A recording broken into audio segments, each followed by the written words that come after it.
Hello guys, welcome to the new episode of fair and script. আজকের সকালের এপিসোডে সবাইকে স্বাগত। দুটো তিনটে জিনিস নিয়ে আলোচনা করবো আজকে। ছোটোভাবে ভিডিওটা একটু ছোট করব ভিডিওটা। ফার্স্টে দুটো ট্রান্সফার আপডেট দিয়ে দিই। একটা হচ্ছে আজেরাই, তিনি হচ্ছেন মরক্কান সেন্টার ফরওয়ার্ড, উইংয়েও খেলতে পারেন, যোগ দিচ্ছেন নর্থ ইস্ট ইউনাইটেড এফসিতে। তোমরা অনেকেই জিজ্ঞেস করছিলে দাদা অন্যান্য দলের আপডেটও দিও। তো ঠিক আছে, আমরা লাইভেও অন্যান্য দলের আপডেট দেবো। একটা সেই ধরনের একটা প্ল্যান চলছে যে ফরেনার্সদের নিয়ে ফার্স্টে একটা করে তারপর পুরো দল নিয়ে একটা করা যেতে পারে, কেননা অলমোস্ট সব দলের ফরেনার্স কোটা কমপ্লিট, আর মানে এমনি স্বদেশি কোটাও কমপ্লিট। ছোটোখাটো দু একটা সোয়াপ আর একটা দুটো ইনক্লুশন এক্সক্লুশন, অফলোডিং আপলোডিং সব এগুলো বাকি রয়েছে, খুব অল্প, মানে just fine tuning. Core team সবার তৈরি মোটামুটি। দেখো হায়দ্রাবাদ এফসি একটু ঘেঁটে আছে, তোমরা বলবে হায়দ্রাবাদ এফসির কথা, হ্যাঁ তারা একটু ঘেঁটে আছে, এটা ঠিক কথা। এছাড়া ক্রৌমা, তিনি আগে মুম্বাই সিটি এফসিতে খেলেছেন, তিনি আবার কিন্তু মুম্বাই সিটি এফসিতে ফিরছেন।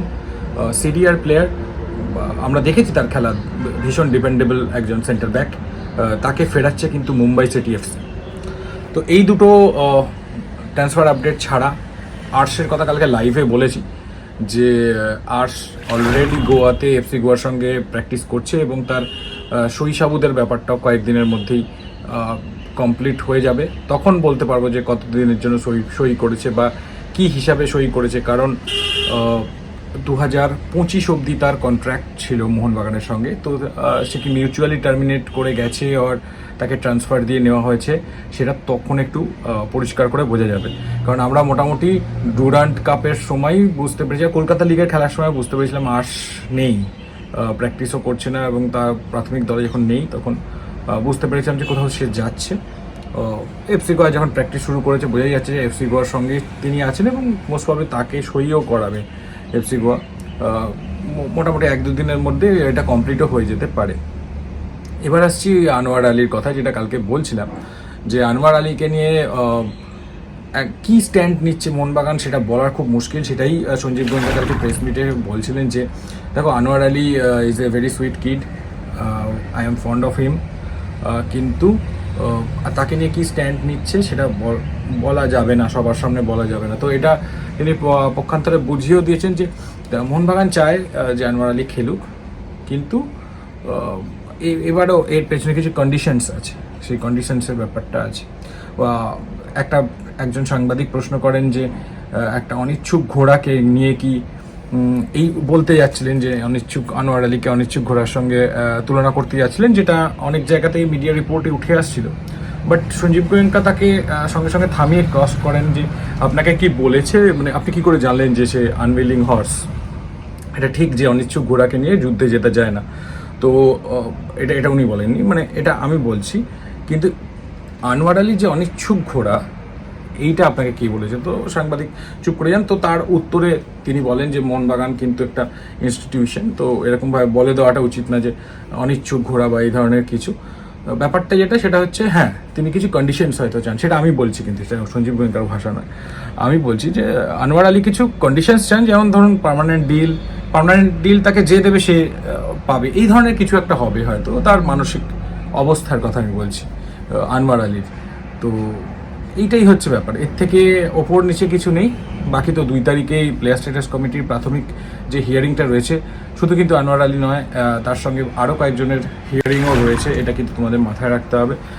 আমি বলেছিলাম যেরকম শুধু একজনের জন্য প্লেয়ার স্ট্যাটাস কমিটি কাজ হয় না, সো আরও কয়েকজনের সঙ্গে আনোয়ার আলীরও ভবিষ্যৎ নির্ধারণ হবে। তবে আনোয়ার আলীর কেসটা একটুখানি কমপ্লিকেটেড, যদিও আনোয়ার আলীর ডিসিশন নেওয়ার জন্য যাবতীয় টুল যেটা প্রয়োজন হবে বলে মনে করেছিল, প্রথমে তো আনোয়ারের কেসটা পায় পিএসসি, তার জন্য প্রয়োজনীয় টুল যা ডকুমেন্টেশন প্রয়োজন তারা বোথ পার্টি থেকে জোগাড় করেছে।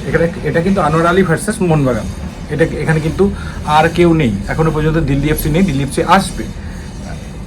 কোর্টে কেস আনোয়ার আলী ভার্সেস মোহনবাগান।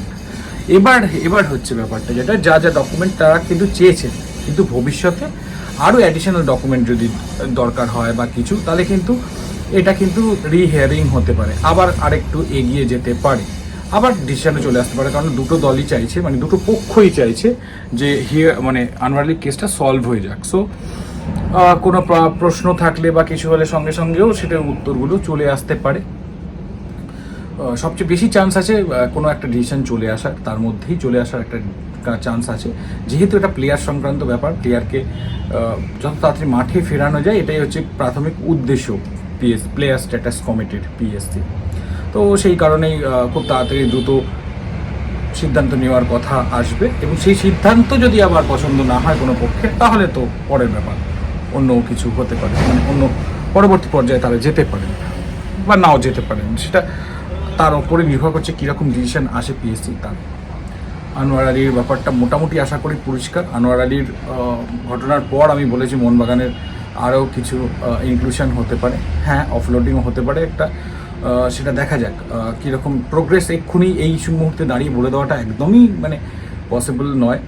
হ্যাঁ, ইস্ট বেঙ্গলও কিন্তু ভারতীয় প্লেয়ার দেখছে, সেটা কিন্তু পুরোপুরি সেটাও হায়দ্রাবাদের দিকে তাকিয়ে রয়েছে যে কী ডিসিশন আসে হায়দ্রাবাদের ওপর। তো সেই ব্যাপারগুলো রয়েছে আর কি, মানে এই ব্যাপারগুলো একে অপরের সঙ্গে খুব নির্ভরশীল। হ্যাঁ, বিদেশির ঘোষণাটা হয়তো এই সপ্তাহের মধ্যেই চলে আসবে, বাকি তো চোখ থাকবে ফ্রাইডের দিকে, সকলেরই চোখ থাকবে। তো চলো, এমনি এই ভিডিওটা খুব বড় করবো না। ভিডিওটা ভালো লেগে থাকলে লাইক করো, কমেন্ট করো, শেয়ার করো, যারা নতুন হচ্ছে অবশ্যই কী বলবে, সাবস্ক্রাইব করে দিও। চলো, টাটা।